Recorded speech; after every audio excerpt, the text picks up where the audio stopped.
I don't have any real problems with chapter 10.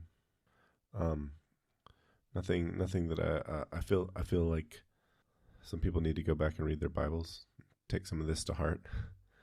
Um, it's breaking down in the first section where Jesus talks, and he basically, he's telling people to go out and proclaim the message, and and but he says to do it in a peaceable way. He says if people aren't receptive to you, shake the dust off your feet and move on to find someone who is receptive of you. And I feel like that's a pretty good lesson for anyone to learn with any message that you might have, whether it is a religious message or a sales pitch. So yeah, I agree. I do want to get back up just a little bit because there's smaller passage toward the beginning that I think it's worth mentioning as well, where he talks about you've received free of charge, give free of charge. And not to confuse it with the concept of tithing. Those are different things. This is specifically go out and help others and don't charge for that assistance. What you've received has been bestowed upon you freely and without any caveat. Uh, don't charge people for being a decent person is what it comes down to. Um, I mean, it's kind of paraphrased because obviously part of this is also, excuse me, the idea of don't receive donations for teachings and that kind of thing is really what I think this was focused more on. But the premise is still the same. There's inherently you've received this message freely, give it freely, and if people aren't receptive to the message that you're giving, no hard feelings, you keep yeah, going. just keep going. I think that's Uh, a nice way to break it down into kind of a digestible component because there's a lot here that, in the context of other things, gets twisted more than it should because he talks about going out and healing people and um, ridding people of demons and or driving out demons, things that would have more of a religious component in the wake of other teachings. But even here, if you think about demons being not necessarily the poltergeist type of mentality, but alcoholism would be a demon, right? So if you're providing aid to an alcoholic, that aid should be free of charge. It should be not passing judgment and should be something they're receptive to. And if they're not, then you keep going. And so healing and providing that support, that's what this is going after. And it's not necessarily pointing out literal demons. right, right. I think also there's a section a bit further down that talks about being uh, Jesus is sending you out as sheep among the wolves, and I think that was probably true when it was written, but it has, as time has passed, almost 2 millennia. Uh, I feel like that is a very un-American thing. Like I don't think that in this country, uh, I don't think that people are actually sheep among the wolves. I think they're, if anything, peers among peers, and they're uh, certainly not behaving as sheep. And there's definitely a time of or a cultural era that is different from what we currently know today, at least in this country. I could still see in some places that may be making sense. I mean, there are certainly still places where Christians are persecuted for Yes, proclaiming Christianity. So yes, I think you could make the case in some environments, but I think you can make the same case with pretty much every religion in some place. I think you And can. and so this to me acts more as a reminder to not take for granted your uh, safety and security just because you are adhering to a particular philosophy. Just like being a decent person will get you persecuted in some places. Proclaiming a status will get you persecuted in some places. And I think this is more broad than just, maybe when it was written, it was focusing more on Christians specifically, but I think it broadly applies to everyone in some way. It's just which facet of your life is most susceptible to that if you were to proclaim it loudly and vocally for your current situation. Yeah, I would agree that this was written. I guess what do we call it when we go from the before the Common Era to the Common Era, or in the old parlance, BC to AD. What is that term called?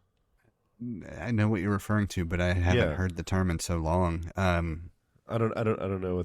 I can't recall if there is a term, and if I heard that term, I certainly can't recall it. But this is early. This is early Christian church history. This is written in the early days of the Christian church. So,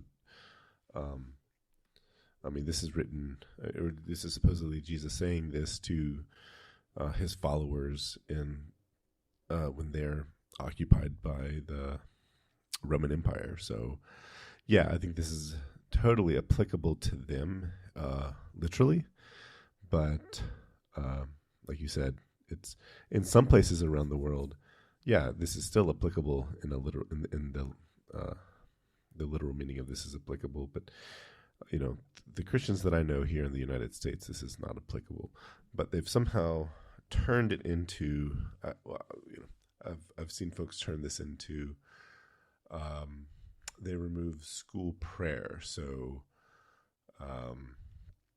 this is a form of persecution, and it's just like that's the thing that really bothers me is like they didn't remove school prayer. It's just no longer It's no longer an administratively forced requirement. Right. You're still allowed to pray in the school. We've talked about this before in a previous episode. Nobody is. I mean, even if you unofficially pray, have you can't have an official school sanctioned prayer meeting. People do in some schools. Shouldn't be. But if you have students can unofficially sit and pray together, and that's fine. Nobody cares. It's fine. Christians should be able to do it. Every religion should be able to do it. It's just that, we're not going to have a school sanctioned prayer. But somehow I've seen people take that and as to mean as a form of persecution. No, it's quite honestly, it's protecting if nothing else, it's protecting your belief system. Well, it's not specifically, the topic at hand. I do want to add a caveat.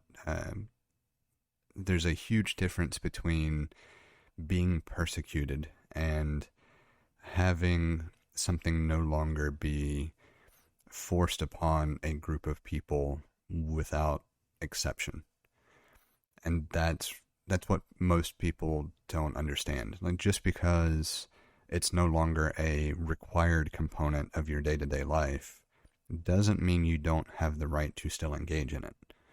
It's just that it's no longer something that everybody has to engage in, whether they have the same belief structure or not.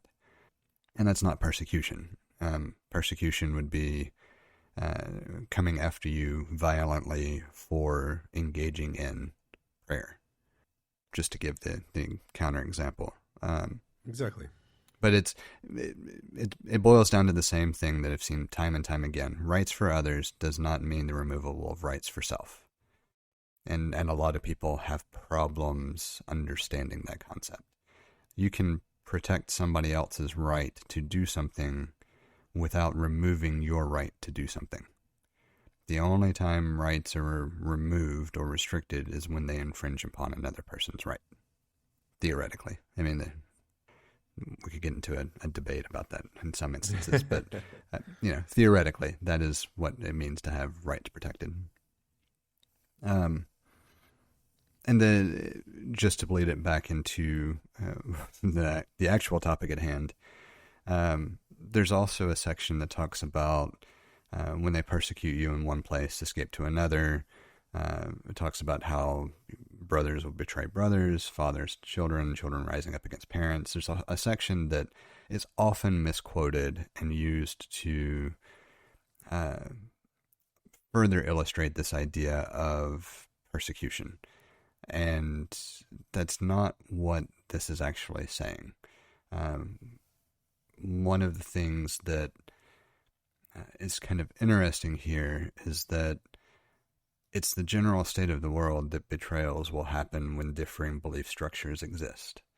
And that's what this is making sure to point out, that your faith in an ideal or a philosophy should be what guides you, not your desire to attempt to not be betrayed or to be loved by everybody or to be friends with everybody. This is warning that betrayal is a part of life when you stick to principles. Is that a different interpretation than you were expecting? No, I don't know that I ever thought about it that far. Yeah. I was mostly reading it at face value. I like it, though. There's a lot that, so it's difficult to go chronologically and not try to corroborate some of the interpretations with other things that are presented, right? The whole point is that you have to know and understand the context of the entire thing to understand what is being said, what is being taught, etc. If you take multiple stories together and start to think about what the common themes are and just what the entirety of the book is really trying to instill, that's where some of these interpretations start to make more sense instead of being kind of more standalone like we're doing it in this regard. Yeah, taking it piece by piece. Yeah, but you can also, same way with literature, you can also analyze something a little bit deeper than another person might and get a lesson out of it. And as long as it doesn't contradict the literal wording of the source material, then it can be a valid interpretation. It's all interpretations are valid, some more than others. True. I mean, I guess you could say maybe not all are valid, but the author doesn't have the ownership of validity, or the just because an author was intending something doesn't mean that is the only interpretation, nor does it invalidate any other supported interpretations. That's really what I was thinking of. I'm taking this idea from music and poetry and throwing it over here on the Bible too.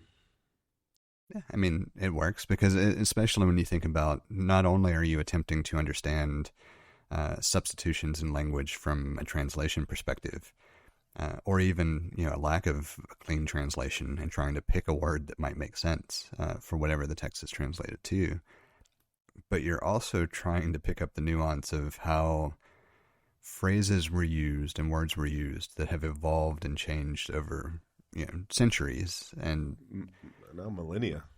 I know. I like using the word centuries. Because it's many, many, many centuries. It's not many, many, many millennia. No, it's just a couple. It's just a couple of millennia. It's only enough to pluralize it.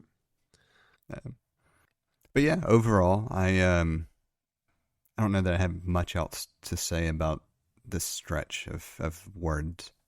Yeah, there was one other part where Jesus talks about coming to bring. He says people suppose that he is coming to bring peace.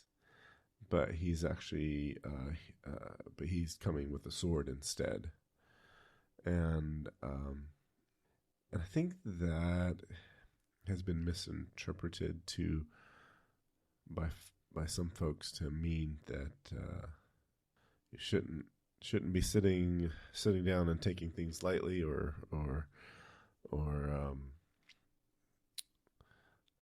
I think people have focused on that and use that to gloss over the part about going in peace. And I think what this meant is, I think this is more figurative than literal, because he follows that in talking about how, men will be against his father, a daughter against her mother, a daughter-in-law against her mother-in-law, just because the nature of the religion may drive a wedge between people, between believers and non-believers. And this is part of where the interpretation for the previous section is further supported, right? Because if you were to just take this concept of a belief, just to illustrate the point, not to say that just any belief would do, but to illustrate the point, a very strongly held belief. That belief absolutely, if followed consistently, could turn any people against anybody else, right? Depending on how strongly those people held opposing beliefs. And also remember, this is a culture where people are worshiping other gods and idols and so forth. So right. So this is, I would liken this into the rivalry, maybe like sports team rivalry. Yeah, we could use that analogy because I think it fits to help illustrate it without being just a rehash of the same thing. Yeah. And so this is really just emphasizing that even members of the household may be at odds with one another. And if you look just a little bit further, it helps clarify that you may choose to cling to this thing more than this idea or philosophy or sports team for the analogy. Or you may love your father or mother or other family member more than, in his words, me, but for the analogy, the sports team or philosophy or idea. And if that's the case, then you're going to find that you're not going to be worthy of this idea or philosophy or, for the analogy, sports team, and that you'll lose basically everything in the end. And that's where, to me, so many people bastardize a combination of what the Ten Commandments, quote unquote, speak and the reconciliation of following the spirit of what it means to be a Christian and not acquiescing to people because of familial ties or positions of authority or whatever other status you've conveyed upon them that means that supposedly their viewpoint is worthy of countering or arguing against this philosophy or belief or ideal. And this is very clearly saying, do the right thing or fall short, regardless of who opposes you doing the right thing. We have a number of different ways set up for you to get in touch with us to provide feedback, ask questions, or just comment in about something we've discussed. You can hit us up on Twitter or Instagram at untitled_hosts, or shoot an email over to untitled.hosts@gmail.com. Or get in touch directly with Jesse at jthart.com, or get in touch with me, John, via telepathy. If you would like to support our work or are interested in listening to our new after show feed, head over to patreon.com/theUntitledPodcast and take a look at the options we have set up. Thank you for listening. We hope you've enjoyed the show. And we hope to connect with more of you as we continue this journey. That's a wrap.